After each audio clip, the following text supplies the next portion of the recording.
में अगर मैं बताऊं, भारत के संविधान का भारत के संविधान का भारत के संविधान का प्रारंभिक इतिहास प्रारंभिक इतिहास प्रारंभिक इतिहास भारत के संविधान का प्रारंभिक इतिहास कुछ अधिनियमों पर कुछ अधिनियमों पर निर्भर है कुछ अधिनियमों पर निर्भर है कुछ अधिनियमों पर निर्भर है जो जो ईस्ट इंडिया कंपनी तथा ब्रिटिश प्रशासन के दौरान भारत में आए, जो ब्रिटिश प्रशासन के दौरान भारत में आए के दौरान भारत में आए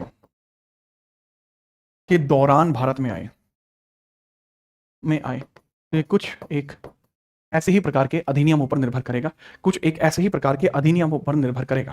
ठीक है, चलिए लिखिए इसको। इंग्लिश वाले बच्चे इसको लिखेंगे, initial history of constitution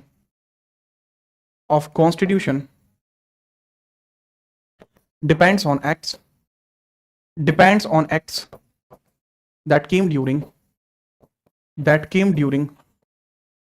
EIC and British rule era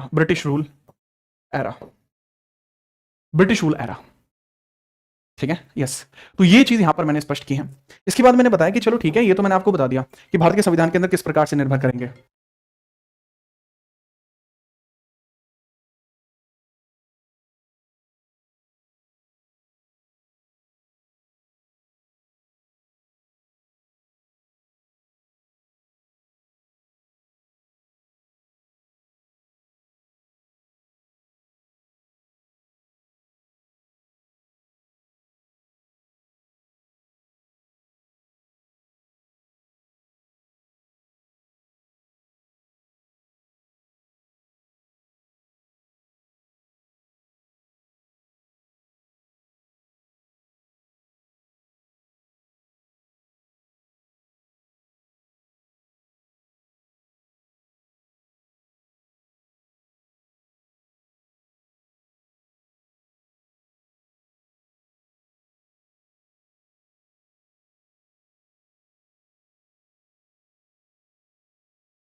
recorded नहीं है, लाइव है बच्चे। राकेश सर का ही कॉल था, अभिनय sir and Rakesh sir call पे हैं। Yes, I just speak the call, just a call था। आप सभी जानते हैं अभी फिलहाल में क्या चल रहा है। और जो बच्चे बार बार रिकॉर्डेड कर रहा है, आप निश्चिंत रहिए। अगर ये लाइव होती, रिकॉर्डेड होती, चलता यही। ठीक है, ध्यान दीजिए, वापस आइए, टू द पॉइंट आइए। आप सभी जानते हैं वर्तमान में चल क्या रहा है, किस तरीके की चीज़ें चल रही हैं। यूट्यूब पे आप देखते ही हैं। तो कल हमारा एक इंटरनेशनल ब्रॉडकास्ट शूट हुआ था, मतलब मेरा और राकेश सर का। वो ब्रॉडकास्ट बीबीसी पे पड़ा हुआ है, British broadcast company, right, that is international company. तो वहाँ हमारा पॉडकास्ट शूट हुआ। तो उसके बाद कुछ लोग अपना अलग अलग इस पर विचार जाहिर कर रहे हैं। तो उसके रिगार्डिंग सर कॉल कर रहे थे, भाई क्या है, तो उसका थोड़ा मैं बता रहा था। तो मैंने जैसे बताया, मैंने आपको समझाया कि भारत के संविधान का प्रारंभिक इतिहास कुछ अधिनियमों पर निर्भर है। ईआईसी तथा ब्रिटिश प्रशासन के दौरान भारत में वो आए थे, राइट, भारत में वो आए थे। अब यहाँ पे आप समझिएगा, यह अधिनियम दो प्रकार के हैं। यह अधिनियम दो प्रकार के हैं, हाँ, उसको फिर मैं उसकी लिंक साझा कर दूंगा, अपने इंस्टाग्राम पे डाल दूंगा, जीतराना.77 पे। दो प्रकार के हैं ये अधिनियम, दो प्रकार के हैं। These are of two types. These acts are of two types. These acts are of two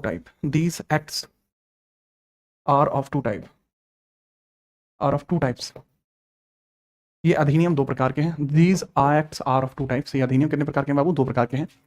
ठीक है, चलो कौन कौन से हैं? एक तो हो जाएगा कंपनी एक्ट, कंपनी एक्ट्स हो जाएंगे, और एक हो जाएंगे क्राउन एक्ट्स, क्राउन एक्ट्स हो जाएंगे। तो दो प्रकार के हो जाएंगे, कंपनी और क्राउन, राइट। चलिए, अब कंपनी एक्ट और क्राउन एक्ट कौन कौन से हैं? इनको कंपनी अधिनियम बोलेंगे और इनको बोलेंगे शाही अधिनियम। तो अब इसके बारे में थोड़ी सी बात होगी कि क्या क्या अधिनियम ये होंगे, ये कौन कौन से अधिनियम कब कब आए हैं। अच्छा, पॉइंट ये है बच्चे कि सर अधिनियम संविधान कैसे बना सकते हैं, और ये आपने ये क्यों कहा कि भारतीय संविधान का प्रारंभिक इतिहास अधिनियमों पर निर्भर है, आखिरकार ऐसा क्यों है? देखो, बात यह है कि इस समय के मध्य बहुत सारे अधिनियम आए और यहां पे कलेक्टिवली आपको एक डेफिनेशन देखने को मिलती है कि कलेक्शन ऑफ एक्ट क्या कहलाता है। कलेक्शन ऑफ एक्ट्स क्या कहलाता है? कलेक्शन ऑफ एक्ट्स इज क्या है? Collection of act called as, collection of act is called, collection of act is called क्या बोलते हैं? कॉन्स्टिट्यूशन। कलेक्शन ऑफ एक्ट को क्या बोलते हैं? Collection of act is called constitution. Collection of act को कॉन्स्टिट्यूशन कहा जाता है, यानी कई सारे अधिनियमों का संग्रह संविधान है। अधिनियमों का संग्रह ही संविधान है। अधिनियमों का संग्रह, अधिनियमों का संग्रह संविधान कहलाता है। संग्रह संविधान है कहलाता है, संविधान कहलाता है। ठीक है, तो अधिनियमों का संग्रह कहलाता है, वो क्या कहलाता है? वो संविधान कहलाता है। तो इसके बारे में थोड़ा सा आपको याद रखना होगा। Okay, now we are moving further. अब इन अधिनियमों के बारे में थोड़ी जानकारी लेते हैं, नोट करते चलना बच्चे। अच्छा, मैंने ऊपर नोट करा है, जरूरी नहीं है आप इसको ऊपर नोट करें, आप इसको नीचे भी नोट कर सकते हैं। आगे बढ़िए सर, फाइल पीडीएफ का बताइए। यही आपको पीडीएफ मिल जाएगा, मेरी राइटिंग इतनी साफ है कि आप प्रिंट निकाल सकते हैं। सर क्या आपकी इस बैच में ये सेकंड क्लास है? जी हाँ, ये मेरी सेकंड क्लास है। सर आप बुकिश लैंग्वेज यूज करते हो? आकाश तिवारी, बच्चे मैं 3 से ज़्यादा किताब लिख चुका हूँ इंडियन पॉलिटी पर, हिस्ट्री अकाउंट करूंगा तो ज़्यादा हो जाएंगे और ये मेरी लैंग्वेज ही है, मैं ऐसे ही बोलता हूँ अपनी लैंग्वेज यूज़ करो। और भाई साहब कुछ बात है कि जैसे हमारा संविधान है जो शुरुआती तौर पर किससे बना, तो किससे बना कि भाई बहुत सारे अधिनियम थे, कानून थे, पहले जमाने में आया करते थे। जब भाई साहब भारत पे कंपनी का राज चला करता था, ईस्ट इंडिया कंपनी का जब राज भारत पे होया करता था, फिर बाद में ब्रिटिश शासन भी भारत पर आया, तो इस बीच में बहुत सारे नियम कानून आए, उन सभी नियम कानूनों को मिलाकर एक जब कलेक्टिवली एक बहुत बड़ी फाइल तैयार करी गई, उसी को संविधान कहा गया। नोट करो, आगे हम हेडिंग बनाते हैं अगर आपने ये लिख लिया है ठीक है, नेक्स्ट आप हेडिंग बनाइए और समझिए क्या होगा। ये जो अधिनियम आए हैं 2 प्रकार के, इन अधिनियमों की बात करते हैं। अब यहां पे एक बात समझना, बहुत प्यार से मैं एक टाइमलाइन का जिक्र आपके सामने करूंगा, उस टाइमलाइन को देखना बहुत प्यार से। ये टाइमलाइन मॉडर्न हिस्ट्री की है, बट मैं आपको समझाना चाह रहा हूं। 1765 इलाहाबाद की संधि हुई थी। ये आप पढ़ेंगे मॉडर्न हिस्ट्री में कि क्यों हुई थी, ये आप तभी पढ़ेंगे। मैं इसको बड़े प्यार से बता देता हूं कि 1765 यहीं से पॉलिटी की स्टार्टिंग होती है। ऑफलाइन बैचेस में तो मैं इसको बहुत ज्यादा बता रहा होता हूं, लेकिन आपके लिए इतना पर्याप्त है। 1765 ये एक बहुत इंपॉर्टेंट वर्ष है। ये क्या है? इलाहाबाद की संधि इस समय हुई है, ट्रीटी ऑफ इलाहाबाद, इलाहाबाद की संधि। इलाहाबाद की संधि क्या देखने को मिलती है? इलाहाबाद की संधि आपको यहां देखने को मिल जाती है। Treaty of Allahabad, treaty of Allahabad, treaty of Allahabad, Allahabad आपको देखने को मिल जाती है 1765। तो 1765 की जो इलाहाबाद की संधि आपको देखने को मिल जाती है, ठीक है। उसके बाद क्या होता है? भारत में पहली बार ईस्ट इंडिया कंपनी के प्रशासन की शुरुआत यहीं से होती है, राइट। भारत में पहली बार ईस्ट इंडिया कंपनी के प्रशासन की शुरुआत यहीं से होती है। भारत में पहली बार ईस्ट इंडिया कंपनी के प्रशासन की शुरुआत, ईस्ट इंडिया कंपनी के प्रशासन की शुरुआत भारत में पहली बार क्या हुआ? ईस्ट इंडिया कंपनी के प्रशासन की शुरुआत हुई थी। शुरुआत यहां पर आपको देखने को मिल जाएगी, ठीक है। चलो, इसका मतलब क्या है? For the first time in India EIC administration started in India. इसी इलाहाबाद की संधि की बात हुई थी। सर क्या हुआ था इलाहाबाद की संधि में? वो मॉडर्न हिस्ट्री में आप पढ़ लेंगे, आप सिर्फ इतना ध्यान से रखिए। 2 गुटों के मध्य एक युद्ध हुआ, बक्सर का युद्ध। बक्सर के युद्ध के अंदर अंग्रेज जीत गए, तो अंग्रेजों ने अपनी कुछ शर्तें भारतीयों पर थोप दी, जिसमें मुख्य शर्तें अवध के राजाओं पर, बंगाल के राजाओं पर थोपी गई थी। आप ऐसा बिल्कुल कुछ नहीं सोचेंगे, मॉडर्न हिस्ट्री में पढ़ाया जाता है, बट छोटा सा पॉइंट आपको, मुझे एक एज चाहिए, किनारा टिकाने के लिए मुझे कुछ चाहिए, तो यहां पर मैंने किनारा टिका दिया। आप केवल इसको ऐसे ही याद रखें। तो 1765 से लेकर और तकरीबन 1870 तक, या आप समझेंगे 1765 से लेकर तकरीबन एक समय आएगा जिसको हम किस तौर पर जानेंगे? सर जी 1765 से लेकर लगभग 1858 तक, ऑलमोस्ट 1858 तक, 1858 तक आपको यहां पर एक चीज देखने को मिलती है। यहां कंपनी का ही प्रशासन चला है 1858 तक। लेकिन 1858 से लेकर 1858 से लेकर तकरीबन 1947 तक, 1858 से लेकर तकरीबन 1947 तक, 1858 से लेकर और उसके बाद 1947 तक, ये क्या समय था? यहां ब्रिटिश शासन का प्रशासन चला है, यहां ब्रिटिश सरकार का प्रशासन चला है। ये क्या है बच्चे? जैसा मैंने बताया, यहां से लेकर और 1947 तक ब्रिटिश सरकार का प्रशासन चला। वो प्रशासन चलाने के लिए क्या चाहिए? मुझे एक बात आपसे सवाल पूछा है, प्रशासन चलाने के लिए क्या चाहिए? तो ये समय होगा 1947। ये है ब्रिटिश सरकार प्रशासन, ब्रिटिश सरकार प्रशासन। ये जो समय था, इस समय ब्रिटिश सरकार का प्रशासन चला है। और इस शुरुआती समय के अंदर क्या चला है? ईस्ट इंडिया कंपनी का प्रशासन, प्रशासन। क्लियर है? तो this is called as EIC administration, या ईआईसी रूल इसको बोल सकते हैं, रूल या एडमिनिस्ट्रेशन। इसको बोल सकते हैं ब्रिटिश गवर्नमेंट रूल या ब्रिटिश गवर्नमेंट एडमिनिस्ट्रेशन। इसको इस तरीके से भी आप जान सकते हैं, ठीक है? हाँ, इसको आप बना सकते हैं। सब पुराने वाले नोट्स हैं। अब दोबारा पुराने वाले नोट्स अगर आपको मेरे वाले रखे हुए हैं तो टेंशन मत लो, पुराने वाले पर्याप्त होंगे। तो मैंने बताया इस समय के अंदर ही कुछ अधिनियमों की जरूरत पड़ी थी। तो जो इस समय से लेकर इस समय के बीच में एक्ट आए हैं उनको कहा गया कंपनी एक्ट। कुछ एक्ट ऐसे हैं जो इस समय से लेकर इस समय के बीच में आए, उनको कहा गया क्राउन एक्ट। तो भी मैंने पीछे वाले पेज पे आपको दो प्रकार के एक्ट बताए थे, तो उसमें से कुछ एक्ट ऐसे कहलाते हैं जिनको हम बोलते हैं कंपनी एक्ट। इसमें से कुछ एक्ट तो ऐसे आते हैं जिनको हम बोलते हैं कंपनी अधिनियम, कंपनी एक्ट कहा जाता है। क्या बोलते हैं? कंपनी अधिनियम बोलते हैं उनको, कंपनी अधिनियम। और कुछ एक्ट ऐसे होते हैं जिनको हम क्या बोलते हैं? कुछ एक्ट ऐसे होते हैं जिनको हम बोलते हैं क्राउन अधिनियम, क्राउन अधिनियम, क्राउन अधिनियम। क्राउन एक्ट उनको बोला जाता है, उनको अपन बोलते हैं क्राउन एक्ट। तो इसके बारे में थोड़ा सा ध्यान रखेंगे, कौन सा कितने समय में आया है। कंपनी एक्ट 1765 से लेकर 1765 से लेकर 1858 तक। और ये क्राउन एक्ट जो आए हैं 1858 से लेकर 1947 तक, 58 से लेकर 1947 तक। ये दो प्रकार से आपको देखने को मिल जाएंगे, right? Crown and company. Clear है? बहुत परफेक्ट। अब इन्हीं दो प्रकार के अधिनियम जो है, कौन कौन से एक्ट हैं अपन इसमें देख लेते हैं, कौन कौन से एक्ट आपको देखने को मिलते हैं। बाबू इन एक्टों का नाम लिखना जरा, मैं इन एक्टों को आगे एक्सप्लेन भी करूंगा। सबसे पहले आपको देखने को मिलता है यहां पर 1773 का regulating act, 1773 regulating act. Regulating act, regulating का मतलब हो जाएगा विनियामक अधिनियम। विनियामक एक्ट आपको देखने को मिल जाएगा, विनियामक अधिनियम देखने को मिल जाएगा। नेक्स्ट हम बात करेंगे 1773 रेगुलेटिंग एक्ट खत्म होने के बाद नेक्स्ट अगले पॉइंट पे आप आगे बढ़िए। 1781 सेटलमेंट एक्ट, संशोधनात्मक। सेटलमेंट एक्ट आपको देखने को मिलेगा, इसको बोलते हैं सेटलमेंट एक्ट को संशोधनात्मक एक्ट आप इसको बोल देंगे। कुछ होंगे फिर 1784 में कहा जाएगा पिट्स एक्ट आएगा, पिट्स एक्ट आपको आएगा, उसको बोलेंगे पिट्स अधिनियम, उसको बोलेंगे। फिर 1786 में आएगा, उसको बोलेंगे सेटलमेंट एक्ट, उसको फिर से क्या बोलेंगे? सेटलमेंट एक्ट उसको बोला जाएगा, यानी फिर से संशोधनात्मक बोलेंगे। इसके बाद आपको देखने को मिल जाएंगे इसमें चार चार्टर एक्ट आपको देखने को मिल जाएंगे, चार चार्टर, 4 चार्टर एक्ट्स आपको मिल जाएंगे, चार्टर एक्ट्स आपको मिल जाएंगे। और ये चार्टर एक्ट कौन कौन से हैं? 1793, 1813, 1833 और 1853। ये एक्ट आपको देखने को मिल जाएंगे। चारों चार्टर हैं बच्चे। चार्टर को हिंदी में बोलते हैं राजलेख, चार्टर को हिंदी में बोलते हैं राजलेख। कृपया करके इसको नोट करिए, देन हम आगे बढ़ेंगे।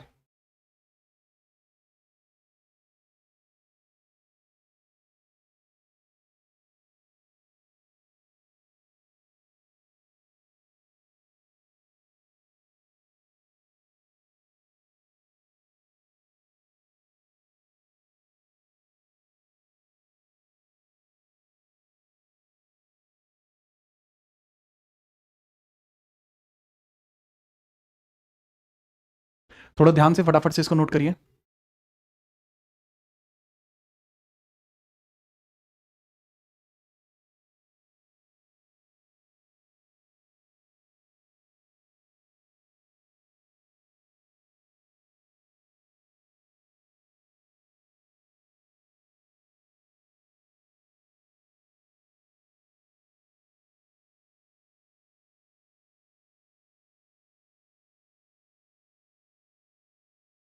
नोट करा भाई आपने ये?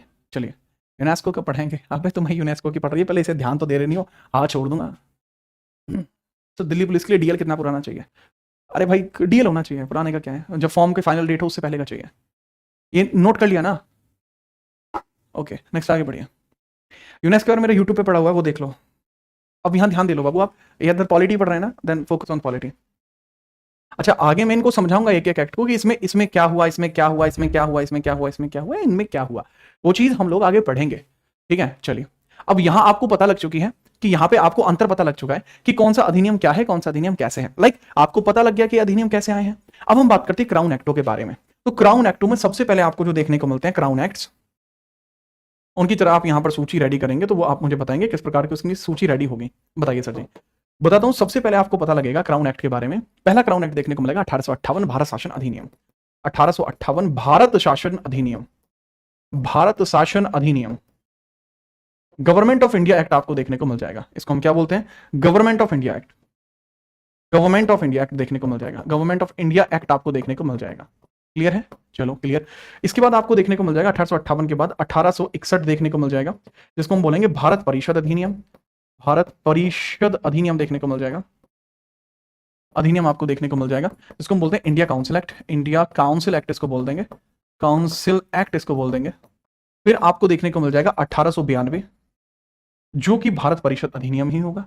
फिर आपको देखने को मिल जाएगा 1909, जो कि आपका भारत परिषद अधिनियम ही होगा। फिर आपका आ जाएगा 1935, जो कि आपका होगा भारत शासन अधिनियम। भारत शासन अधिनियम, शासन अधिनियम होगा, अधिनियम होगा।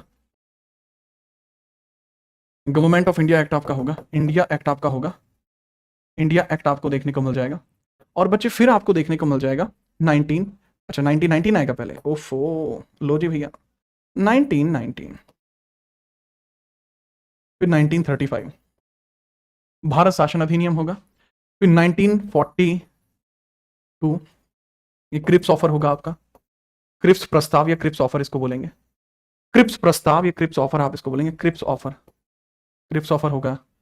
फिर 1946 आएगा, फिर ये कैबिनेट आएगा, कैबिनेट एक्ट आएगा आपका, कैबिनेट एक्ट आपका देखने को मिल जाएगा, कैबिनेट, कैबिनेट आपको देखने को मिल जाएगा, कैबिनेट एक्ट देखने को मिल जाएगा 1942-46।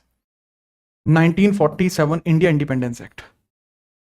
अच्छा बीच में चाहे तो कुछ लिख सकते हैं, जैसे 1945 आपका आएगा, वेवल एक्ट आएगा, वेवल एक्ट आपको देखने को मिल जाएगा, वेवल। और फिर आएगा 1947 एक्ट। ठीक है,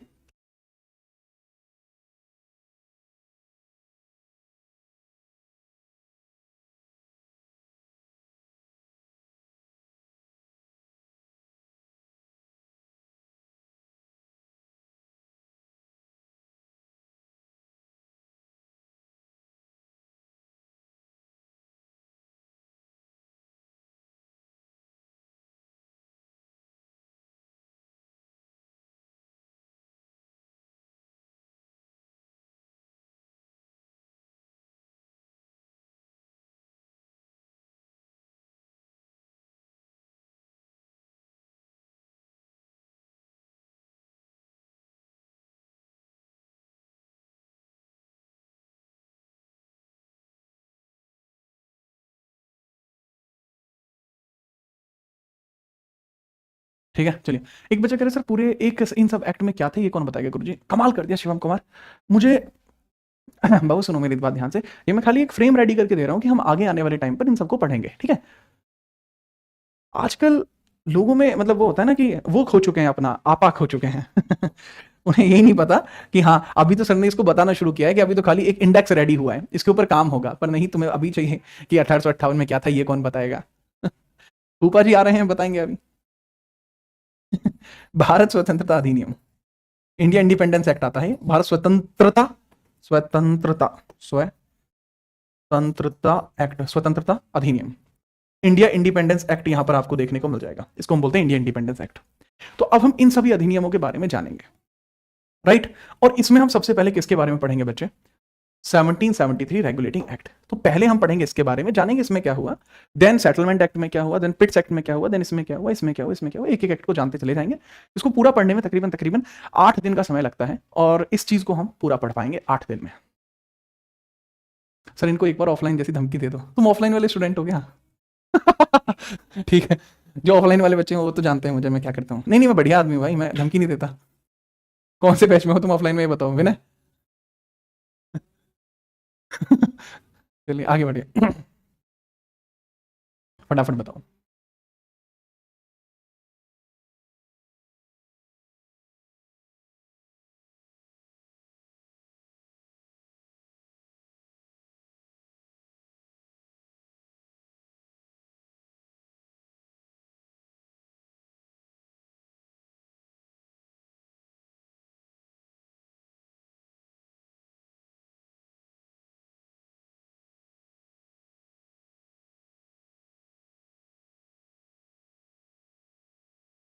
जैसे ही नोट हो जाए तुरंत बताना, नोट होती बताओ, फिर हम आगे बढ़ते हैं। ठीक है चलिए। Okay, put on the heading 1773 regulating act. और वो बच्चा कहाँ है जो कह रहा था सर एक्सप्लेन में पढ़ाओ? मैं देखना चाहूंगा बच्चे तुम कहाँ गए। और ये ऑफलाइन वाला बच्चा कौन सा है, पहले ये बताओ तुम्हारा बैच कौन सा है? आज ही तेरे बैच में बेरा पाट जाएगा लाडली। 1773 रेगुलेटिंग एक्ट, 1773 विनियामक अधिनियम, विनियामक, विनियामक अधिनियम, अधिनियम, रेगुलेटिंग एक्ट।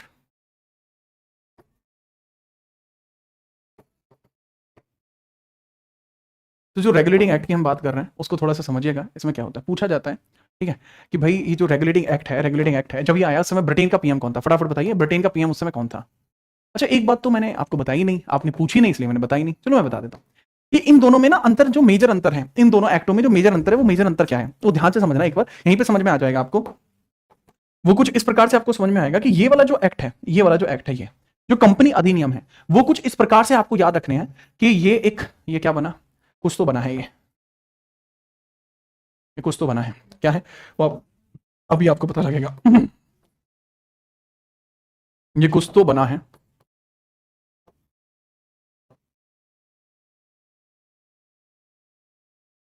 ठीक है, कुछ तो बना है ये।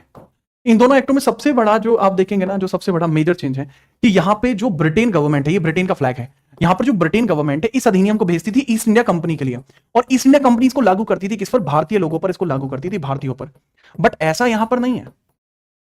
यहां पर क्या होता था, एक्ट आता था सीधा किस पर लागू होता था? सीधा भारतीयों पर लागू होता था, भारतीयों पर। इसमें बीच में कोई भी सर्टेन कंपनी नहीं हुआ करती थी, इस वजह से ये थोड़ा अलग एक्ट है। यस, इन दोनों में ये डिफरेंस है कि यहां बीच में कंपनी थी, यहां बीच में कंपनी नहीं है। आई होप यू अंडरस्टैंड दिस। जब 1773 का रेगुलेटिंग एक्ट आया उसमें ब्रिटेन के पीएम का नाम फ्रेडरिक नॉर्थ हुआ करता था, फ्रेडरिक नॉर्थ हुआ करता था, नॉर्थ। सर हिंदी में इसका नाम फ्रेडरिक उत्तर होगा? अबे नाम है, हिंदी में भी नॉर्थ ही होगा। ऐसा इसका मतलब तो आप लाल सिंह चड्डा को रेड सिंह चड्डा बता दोगे, रेड सिंह अंडरवियर है? गलत बात है। फ्रेडरिक, फ्रेडरिक नॉर्थ भाई जी हैं ये, फ्रेडरिक नॉर्थ, फ्रेडरिक नॉर्थ भाई जी आपको देखने को मिल जाएंगे। ठीक है चलिए जी, तो थोड़ा सा इसके बारे में ध्यान रखते हैं, फ्रेडरिक नॉर्थ भाई जी के बारे में, कि विनियामक अधिनियम के बारे में ठीक ठाक चर्चा करी है। पूछा जाता है कि किस समिति के द्वारा इसका निर्माण किया गया है, किस समिति के द्वारा इसका निर्माण किया गया, किस समिति द्वारा, किस समिति द्वारा निर्माण किया गया, द्वारा इसका निर्माण हुआ है, द्वारा इसका निर्माण हुआ, किस समिति द्वारा इसका निर्माण हुआ? तो सीक्रेट कमीशन या गुप्त समिति के द्वारा इसका निर्माण हुआ है। विच committee form this, which committee formed this, which committee, which committee formed it? तो किस कमेटी ने इसको बनाया? तो वो है सीक्रेट कमीशन, सीक्रेट यानी गुप्त समिति ने बनाया है, गुप्त समिति ने इसको बनाया है। तो पॉइंट पूछा जाएगा, ऑब्जेक्टिव क्या है, कि यहां पर ब्रिटेन सरकार ये दिखाना चाहती है कि हमारा कब्जा है ईस्ट इंडिया कंपनी पर, ये इसके पीछे सबसे बड़ा रीजन है। ठीक है तो लिखिए सर क्वीन एलिजाबेथ कौन थी? क्वीन एलिजाबेथ अलग है बच्चे, वो अलग है, ठीक है। गुप्त, सीक्रेट कमीशन, यह समिति का नाम है, ये नाम है समिति का। पूछा जाता है इस अधिनियम का ऑब्जेक्टिव क्या है, ऑब्जेक्टिव क्या है, इस अधिनियम का ऑब्जेक्टिव क्या है बताइए, ऑब्जेक्टिव इसका क्या होगा? ऑब्जेक्टिव अर्थात इसका उद्देश्य क्या है, इसका उद्देश्य क्या है, इसके बारे में थोड़ी सी बताएं। इसका उद्देश्य किस प्रकार से देखने को मिलता है? सर जी इसका उद्देश्य पता लगता है कि भ्रष्टाचार में कमी करना। सर भ्रष्टाचार ये कहां से आ गया? अरे बताऊंगा लाडली, टेंशन मत ले। भ्रष्टाचार में कमी करना, इसको बोलते हैं reduction of corruption, corruption reduction, corruption reduction, reduction corruption को कम करना इसका काम है। और दूसरा काम इसका क्या है वो भी बताइए सर। वो है कि ईस्ट इंडिया कंपनी के कार्यों पर नियंत्रण, ईस्ट इंडिया कंपनी के कार्यों पर नियंत्रण, इसका काम है कि ठीक है sir. Basically control over EIC works, control over EIC works ये ईस्ट इंडिया कंपनी के वर्क्स के ऊपर कंट्रोल रखना इसका काम है। गुप्त समिति का गठन 1772 में हुआ था, 73 में इस एक्ट को ये पेश कर पाई थी और 73 में ही एक्ट इंडिया में आकर लागू हो पाया है। क्लियर है? ठीक है, चलिए। आशीष क्या दिक्कत है बच्चे? नोट हो गया? अब यहां इंपॉर्टेंट बात आती है कि सर ऐसी परिस्थिति क्यों आ गई कि ऐसा हुआ, उसके बारे में हम चर्चा करते हैं, समझिएगा। इस अधिनियम को भारत में लाए जाने के पीछे का कारण क्या रहा, वो कौन सी परिस्थितियां थी जिसकी वजह से भारत में लाना पड़ा। ठीक है, लिखिए किन परिस्थितियों के कारण यह भारत में लाया गया, किन परिस्थितियों के कारण यह भारत में लाया गया। अगर आपको पता है तो बताइए, किन परिस्थितियों के कारण, किन परिस्थितियों के कारण यह भारत में लाया गया, भारत में लाया गया, लाया गया, लाया गया। ठीक है, किन परिस्थितियों के कारण, that on what basis, on what basis, on what basis, on which basis this came to India, this came to India, this came to India। किन परिस्थितियों की वजह से भारत में आया। भारत में अकाल के कारण, अकाल का कोई मतलब नहीं है बच्चे, सिर्फ खुद शासन करने लगी थी, ऐसा कुछ भी नहीं है, ऐसा भी नहीं है तो आप कह रहे हो खुद शासन करने लगी थी, नहीं बच्चे ऐसा कुछ भी नहीं है।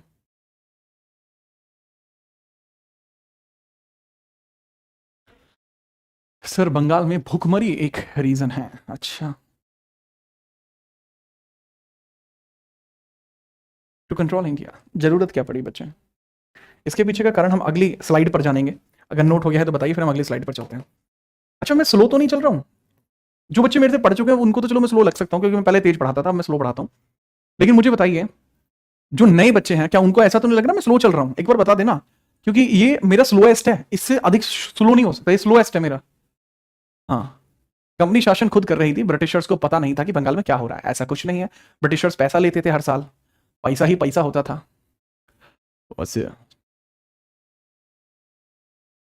रिकॉर्डेड क्लास का क्या सिस्टम है? गंभीरा पूछ रहा है। गंभीरा इसका नाम है। गंभीरा बेसिकली एक नृत्य होता है जो वेस्ट बंगाल में परफॉर्म किया जाता है। यूनेस्को ने इसको एक बार नॉमिनेट तो किया था, लेकिन वह इसको अपनी लिस्ट में शामिल नहीं कर पाए। गंभीरा नृत्य होता है जिसके अंदर आमतौर पर लोक गीत और नृत्य दोनों ही परफॉर्म किए जाते हैं वेस्ट बंगाल में। वेस्ट बंगाल में वर्तमान में मुख्यमंत्री ममता बनर्जी देखने को मिलती है। ये लीजिए, फिर अगला सवाल ये रहा। अब आखिरकार बोलते हैं 1773 अधिनियम को भारत में लाए जाने का कारण, यहां से आपको समझ में आएगा। 1773 अधिनियम के भारत में लाए जाने के कारण, 1773 अधिनियम को भारत में लाए जाने के कारण, 1773 एक्ट के कारण, के कारण न के आगमन के कारण, एक्ट के आगमन के कारण, के आगमन के कारण, आगमन के कारण, किस कारण से लेकर आया गया था। ठीक है, चलिए इसके बारे में समझिए। Why this act was, ठीक है, why this act, why 1773, why 1773 act came to India, why 1773 act came to India, क्यों आखिरकार 1773 का अधिनियम भारत में आया। बहुत इंपॉर्टेंट सी बात करते हैं। ये बात है 1765 की। ये बात मैं समझा चुका हूं कि 1765 में भारत के अंदर, 1765 में भारत के अंदर प्रशासन की शुरुआत हुई थी। 1765 में भारत के अंदर प्रशासन की शुरुआत हुई थी। 1765 में भारत में ईस्ट इंडिया कंपनी के प्रशासन की शुरुआत हुई थी। ये आप जानते हैं, ये प्रशासन की शुरुआत हुई थी, शुरुआत हुई थी। तो ईस्ट इंडिया कंपनी के प्रशासन की शुरुआत हुई थी, वो यहीं पर हुई थी। ठीक है, याद रखेंगे, बढ़िया। अब बहुत ध्यान से मेरी बात को समझना। ऐसा नहीं है कि ये केवल बंगाल में हुआ, ये हर जगह नहीं हुआ, हर जगह हुआ। कुछ इस प्रकार से आपको देखने को मिलता है। इंडिया उस समय कुछ इस प्रकार से था।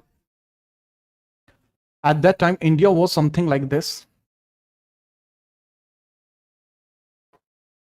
उस समय भारत कुछ इस प्रकार का नजर आता था।